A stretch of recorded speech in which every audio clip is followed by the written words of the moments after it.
Dear Carly, it does seem my neglect in writing you is unpardonable. I used to be a pretty fair correspondent, but in that, as in other things, I have changed. One reason I have not answered sooner is because your letter was so sweet and loving that it made me feel an ungrateful and unappreciative wretch. Another is that this life I now lead does not induce writing. I am outdoors all day, and when I get back in this cabin at night, I am too tired for anything but bed. Your imperious questions I must answer, and that must, of course, is a third reason why I have delayed my reply. First, you ask, don't you love me any more as you used to? Frankly, I do not. I am sure my old love for you before I went to France was selfish, thoughtless, sentimental, and boyish. I am a man now, and my love for you is different. Let me assure you that it has been about all left to me of what is noble and beautiful. Whatever the changes in me for the worse, my love for you at least has grown better, finer, purer. And now for your second question. Are you coming home as soon as you are well again? Carly, I am well. I have delayed telling you this because I knew you would expect me to rush back east with the telling. But the fact is, Carly, I am not coming just yet. I wish it were possible for me to make you understand. For a long time, I seem to have been frozen within. You know, when I came back from France, I couldn't talk. It's almost as bad as that now. Yet all that I was then seems to have changed again. It is only fair to you that I tell you that as I feel now. I hate the city. I hate people. And in particular, I hate that dancing, drinking, lounging set you chase with. I don't want to come east until I'm over that, you know. Suppose I never get over it. Well, Carly, you can free yourself from me by one word that I could never utter. I could never break our engagement.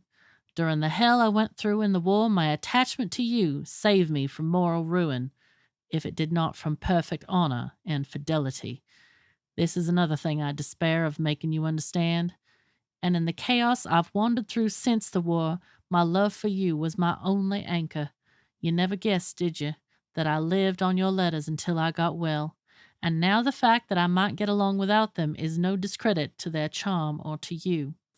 It is all so hard to put into words, Carly. To lie down with death and get up with death was nothing.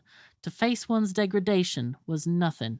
But to come home an incomprehensibly changed man, and to see my old life as strange as if it were the new life of another planet, to try to slip into the old groove, well, no words of mine can tell you how utterly impossible it was.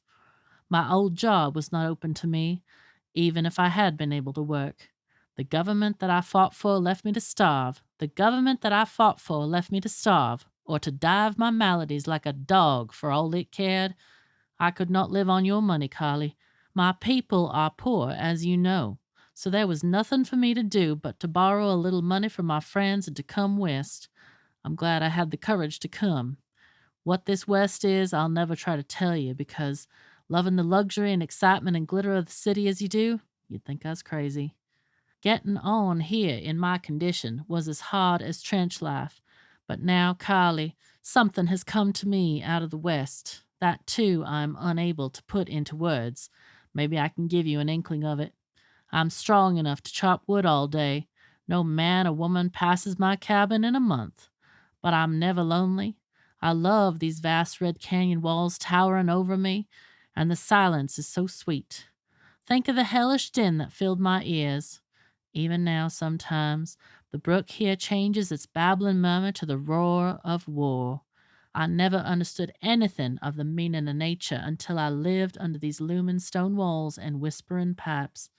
So, Carly, try to understand me, or at least be kind.